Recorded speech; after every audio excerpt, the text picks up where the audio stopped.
What is good and what is up, y'all? It's your boy here, Jay, back and better than ever with another episode of Chargers Banter. The Chargers get back on the winning train, going ahead and heading to Tennessee and taking out the Tennessee Titans 27-20, but at what cost? As Joe Alt goes down and is carted off the field, and now came out today, breaking news, that Joe Alt will be out for the rest of the What is good and what is up, y'all? It's your boy here, Jay, back and better than ever with another episode. What is good and what is up, y'all? It's your boy here, Jay, back and better than ever with another episode of Chargers Banter. The Chargers get back to their winning ways in Tennessee, taking out the Titans 27-20, but at what cost? As Joe Alt was carted off the field, and news came out today that he will be missing the rest of this season. So the Chargers have the injury bug bugging them really bad right now, but we're going to get all into it, as well as a preview of next week against the Pittsburgh Steelers in SoFi for Sunday Night Football. All right here on Chargers Banter.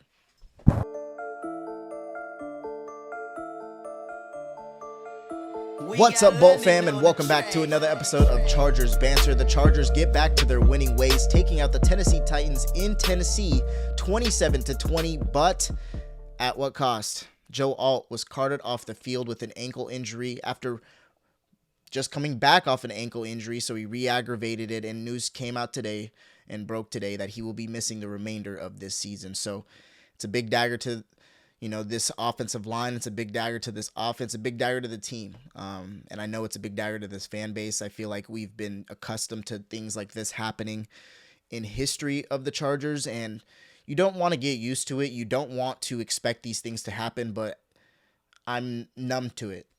There's been plethora of opportunities for us to go ahead and make a run or do this or do that. Injury comes to a key player and then our season is over, or vice versa, right? We have all of our pieces, but we don't make a run. I've never seen this team be fully healthy and fully make a run ever. I don't think it's ever happened, to be honest. It's been one or the other.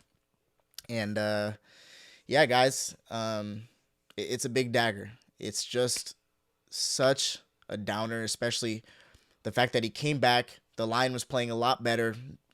Obviously not what you want in protecting Herbert, but playing a little bit better with, the chemistry of Joe Alt being there and solidifying that left side at left tackle, and then goes down again with another ankle injury. And it wasn't a freak injury. Somebody rolled up on the backside of his leg. It was something that happens very often with all offensive linemen, and you can't really protect yourself from stuff like that. There isn't anything that you can prevent or do to prevent stuff like that happening when someone rolls up on you. It's just something that happens. It's, the only thing that I could say is, turn to your right, turn to your left, whoever is rolling up on you, and tell that man to win his battle. That's all that you could say. And it just hurts because we obviously know not only is the fact that Joe Alt is, who he is being the player, the caliber of player that he is, but also the fact that it just sucks for this team and the morale, right? This morale that we had thinking that we're going to make a run, try to, within these next couple of 5 weeks, were winnable games that I had mentioned in my last podcast. And then we do, something like that happens. And I can't imagine, the mentality in the locker room right now and how down everybody is. And I understand, right? Next man up. But at the end of the day, it just sucks. And on top of all of that, with the negative injuries, another negative aspect about it is Dayon Henley's older brother this past weekend during Halloween, was shot and killed at a Halloween party. And man, yeah, just, as a former Wolfpack, he went to UNR, watching him play there, and then going on to see Dayon play at Washington State. Also with, one of my close family friends from high school that I played football with as well. And to see, him a little bit closer in that aspect. Never knew Dayon, but I just know that, he's been through a lot. And, to have something like that happen, it's, I don't wish that on anybody. It's just unfortunate, We won't get into any of the details, not that I know of any more than what I do, but it's just sickening. It's just sickening to not only see the injury, happen to Joe Alt, but then also, understand that Dayon has been going through some things this past weekend, in the passing of his brother, and played lights out, played absolutely lights out. And he said he did it for his brother. You could see the emotion. You could see it on his face. But it just sucks, guys. I don't, wish that upon anybody. And, prayers up to Dayon and his family. And, I hope that they can go ahead and find justice in whatever it is that happened. And like I said, I just prayers up. But guys, it's been a lot of negativity going around this week, regardless of the dub. It really feels like we are 2-7, even though we're 3. We're a lot better than that. We only have 3 losses. So, when you think about it from a broad perspective, it could be a lot worse. It could be a ton worse. But it still doesn't negate the fact that this sucks, guys. It sucks all around. So let's get right into it. The Chargers at Titans, after a long week and resting week from prior game being Thursday Night Football versus the Vikings, the Chargers this past Sunday headed to Tennessee and took out the Titans 27-20 in an injury-riddled game. Should have been a ton more lopsided, but it wasn't, as news just came down, like I lamented to you guys earlier, not even an hour ago, maybe it's 2 hours ago now, that Joe Alt, who came back from an ankle injury, will now be out for the season. He re-injured the same ankle on Sunday morning versus the Titans. Although the W was achieved, it came at a cost, and now the Chargers will be out of their starting left tackle for the rest of the season and hit on the O-line that has already been injured and injury-riddled, rather, and statistically bottom 5 in the league. And so when you have that and you know that Joe Alt comes back and kind of makes them better, I don't know what's going to happen next week. I don't know what's going to happen next week against TJ Watt. The line let Herbert get sacked 6 times. He got hit 11 times and 22 pressures. Just you can't have that. For a winning formula, for even giving yourself a chance, you cannot have that. I mean, just a rough day for the offensive line. You're not going to win ball games 90% of the time if you have these types of statistics when it comes to an offensive lineman perspective. I mean, having your quarterback being sacked 6 times, having him hit 11 times and 22 pressures. I mean, how do you expect him to run the offense, let alone get the ball off, if you are having these statistics? So the offensive line just has to get better. It's just, I don't know what it is with this offensive line specifically, what the chemistry is like, what the coaching is like, but it needs to be better. Because Herbert did what he always does and put his cape on once again. Not that he wanted to, but against an inferior opponent, but he had to. Going 19 for 29, 250 with 2 touchdowns and an interception that was actually a pick 6, and it was truthfully a terrible throw by Herbert, looking at the receiver and just lazy first read, thinking the defender wasn't going to go ahead and jump it. It's an unlike an Herbert throw. It was I think his first throw of the game, to be honest. One of them. So yeah, it's just stuff like that, right? It definitely wasn't his first throw of the game. I'm just, being sarcastic when it comes to that, but you get the point, right? You cannot win ball games when stuff like that happens, right? I mean, not only is your offensive line not playing great, but then you go ahead and have a lackadaisical throw like Justin did that, in the first quarter, that pick 6. It wasn't good. It wasn't good. So we need to fix that, obviously, and I know Justin knows that. But in the end, he led all rushing as well with 9 carries for 57 yards with a touchdown as well. Just again, putting his cape on and doing what he needs to do. And another MVP performance for him, because Patterson and Vidal combined for 21 carries for 74 yards, which wasn't terrible, but it wasn't great, right? The run game was non-existent. So not great from the running back room, just hoping Amarion can come back. But Vidal will be a great running back too behind Amarion. But like I said, back to the point, Herbert putting on his cape and doing what he needs to do to, to make this team win, to get this team to victory, to lead this team to victory. And it's just frustrating sometimes because you don't want to lean on him 90%. You don't want to lean on him all the time, right?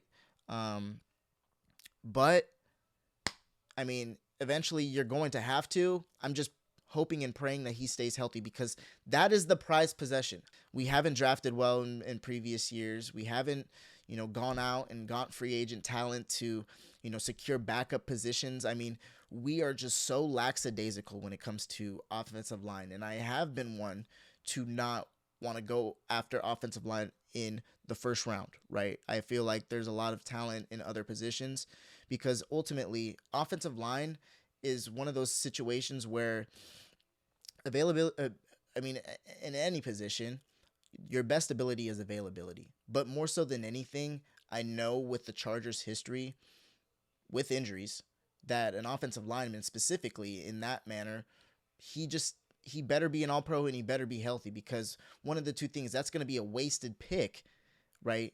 If we don't go ahead and get other positions at need, which at the time at Joe Alt, there was other positions at need that we needed. We don't need anymore. But now Joe Alt's hurt, right? And it just sucks, because my point to all of this is we haven't drafted well, right?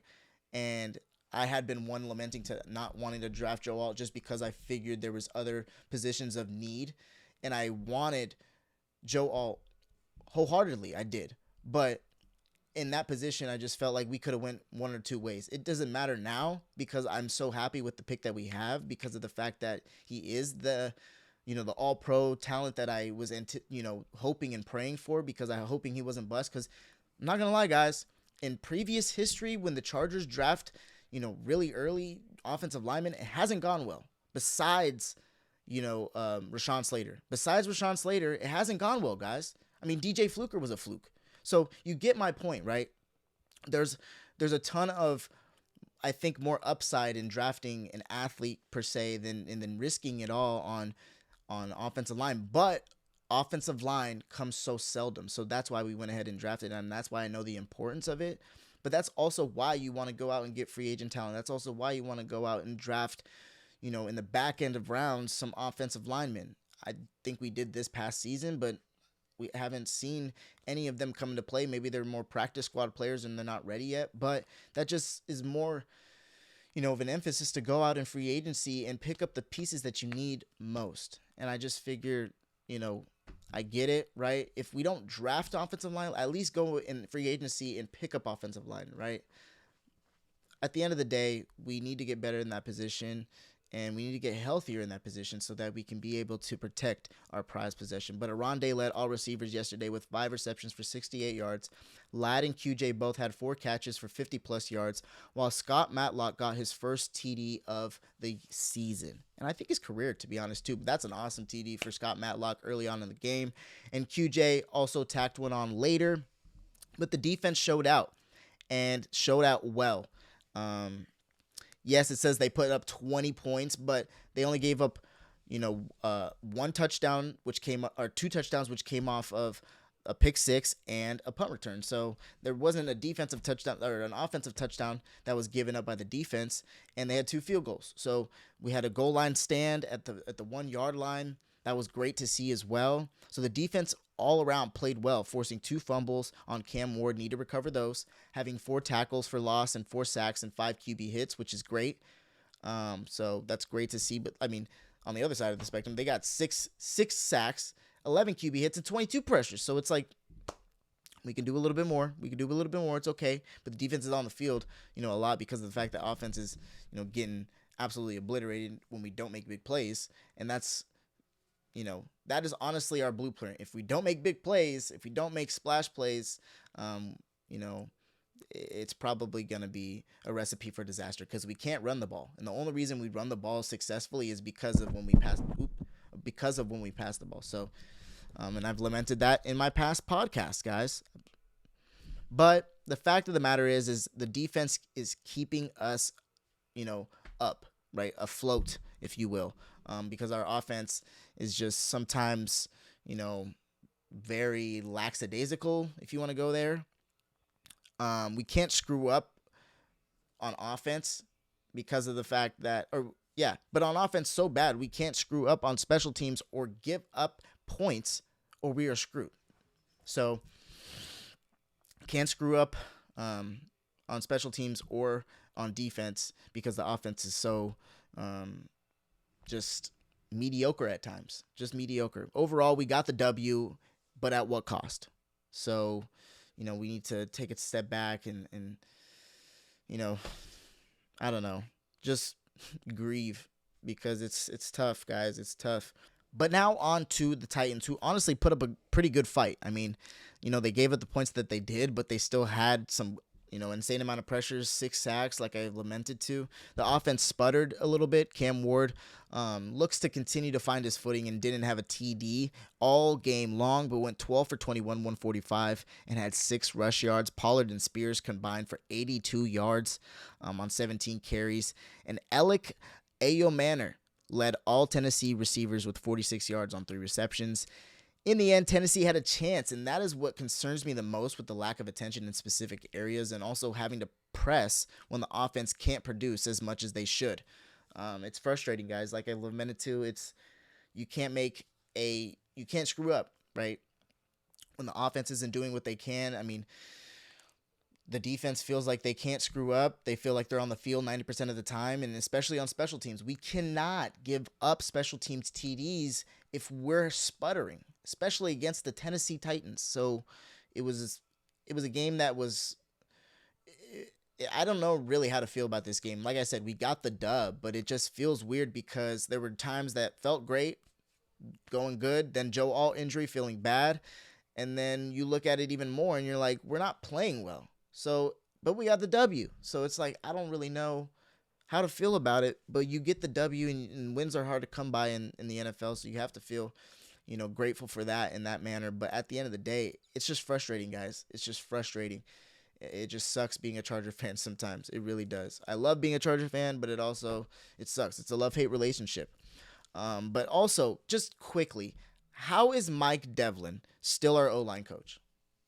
It's an honest question, guys. I truthfully want to know a logical answer, a professional answer to why he's still our coach, truthfully, because it's obvious it's not working, and it's his second season here, right? Not just because of the injuries that have been happening. That's besides the point. But our offensive line play specifically has been terrible these past 2 seasons, and has led to injuries. The incompetent line play has led to injuries. And what I mean by that is there's missed assignments. There's people that are untouched that are coming through, and eventually it leads to injuries on the quarterback. It leads to injuries on people trying to stress to do other jobs and in awkward positioning. You get the point. It's not good whatsoever. And I don't understand why we continue to see the injuries. We continue to see the incompetent play, regardless of who we have, right? I'm more so on the aspect of, okay, we're going to just have to be okay with what we got, but let's get better still. And it doesn't seem like they're getting better. It seems like they're regressing in every facet possible when it comes to offensive line play, which doesn't make any sense. Now, if there's a specific scheme that you're running and it's hard because you got specific guys that aren't able to play the positions that they are, and you got people playing here and people playing here, I get it. But my frustration, where my frustration stems, is the fact that these guys out there look like they've never played offensive line in their life. It's as easy as block the person in front of you if you don't know what to do. If there's somebody coming towards you, if there's somebody to the left of you and he needs help, just slide. That's my point, guys, is we're doubling on people that we shouldn't be doubling on. We're going ahead and missing assignments and letting guys fly through the A gap, and Justin Herbert is getting lit up. Now, if you would just sit there and block the guy in front of you, none of this would happen. And that's where my frustration stems. And that's why I don't understand how you cannot get better in any facet when you constantly are at work every day, when you're constantly in the film room every day, and you're constantly going through tape every single day. What do you mean you can't get better? You're in the best facilities in America, in the world for football, and you still can't figure it out. What does that say about? I don't think it says much about the players. Yes, it does say much about the players because of the fact that they're out there playing. But I think it says more about the teaching and up top, right? It has nothing to do with Harbaugh, but it has everything to do with the offensive line coach that is there with them every single damn day, every single practice. I don't know if he's a players coach and that's why they love him so much, but it's getting infuriating when, again, last season, both bottom 5 in the league in pass and run blocking win percentage, and this year is the same exact thing. So what else are you experimenting with? What else are you trying out? What else are you doing to possibly be the same exact offensive line group that you were last year? It's frustrating, guys. And the thing that is frustrating is because it's not just about the offensive line. It's about protecting Justin Herbert. Because if you don't protect Justin Herbert, this team has absolutely no fucking chance. Zero. He is literally the reason this team goes. Right? That's why I've been talking about MVP this, MVP that, is because of what he has done and overcome in getting this team to 6-3. This team is nowhere close to 6-3. If you really look at it, yes, there's a couple pieces here and there that you're like, I would love to have them on our team. 100%. But when you get into the nitty gritty and you see not only the rest of our starters, but then the backups, you're like, fuck, we're thin as hell. We're thin. So it's frustrating, guys. We got to figure it out. But in the end, we have to saddle up.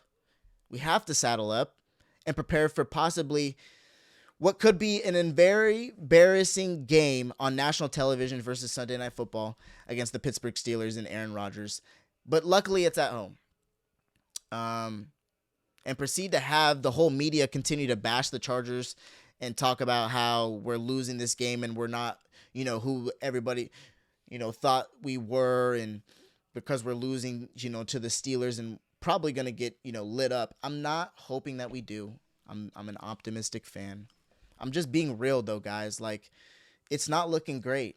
We're 6-3. It feels like we're 2-7. And my point to all of this is we just need to prepare for the worst at this point, because I don't know what could happen. We could get embarrassed on national television and everybody's going to continue to say that the Chargers are chargering, right? When realistically, if you look at it, it's because of the injuries. It's because of our offensive line is completely not incompetent, but not healthy either. So it's going to be interesting. TJ Watt is going to have a field day on our offensive line, just licking his chops, and we're just going to have, to figure it out, stop DK. With our two best corners questionable this week, Still and Hart. So, it's going to be interesting. But at least we have Odafe Owe, who had 2 sacks and 2 pressures last week. So that's awesome that he's continuing to rack up those sacks. I know it's a contract year for him, so maybe we sign him, maybe we don't. But in the end, guys, it's just a struggle bus. It's a struggle bus. This is one of the most negative episodes I've probably made. But just being real, guys. I mean, we got the win, but it's just tough to feel good about it when you get down into the nitty gritty. The Joe All injury, Dayon, obviously, having his brother, pass this past weekend in Halloween. And then, obviously the offensive line is incompetent. Other people going down here and there that we don't need to go down. It's just, we got to continue to look forward, though, because we're 6-3, and like I've lamented too, it could be a lot worse. As a Chargers fan, I've seen a lot worse. I've seen so much worse. I love that this team continues to go forward and move forward and battle. I love that this team continues to dress up every day, no matter what. And yes, there have been some times where it's like, damn, they didn't show up today. But for the most part, Harbaugh's got this team on the right track. And I don't know what to expect on Sunday night. But I know that he's not going to let them get embarrassed on national television. So, as much as I said about getting embarrassed, I'm just preparing for the worst. That's all I said. That's all I'm preparing for. But in the end, this Steelers team isn't the biggest, baddest foe, right? We've dealt with better teams, and truthfully, I think we can get this team, right? Sunday Night Football, they're coming all the way across the country. We can get this team, but it's going to be obviously a matter of what we can do in the trenches between, TJ Watt and the offensive line and Cam Hayward, who seems to always love playing the Chargers. Not to mention that time that he, was on top of Herbert and Felt like he was like about to like suffocate him. Anyways, that's besides the point. We're facing the Steelers this Sunday Night Football. Aaron Rodgers is going to be in the building. It's going to be a packed house. We're going to see a lot of, the steel curtain, a lot of the terrible towels. But yeah, man, let's get after it because we got no other option, guys. We got no other option. This is the middle part of the season, and there's no turning back now, right? We're 6-3, and teams are going to be coming for our heads. So just hoping and praying for the best, hoping and praying that we stay healthy moving forward, and this team continues to progress and have that battle, nature of that, or just that grit instilled inside, and just continue to push forward because there's no other option. But who has it better than us? Nobody. Yes, sir. But that is a wrap on this episode of Chargers Banter. I'll be back soon, and we'll get another episode in. But, man, hoping for the best, guys. Let's get this dub against the Steelers. Let's go. Bolt up. We out.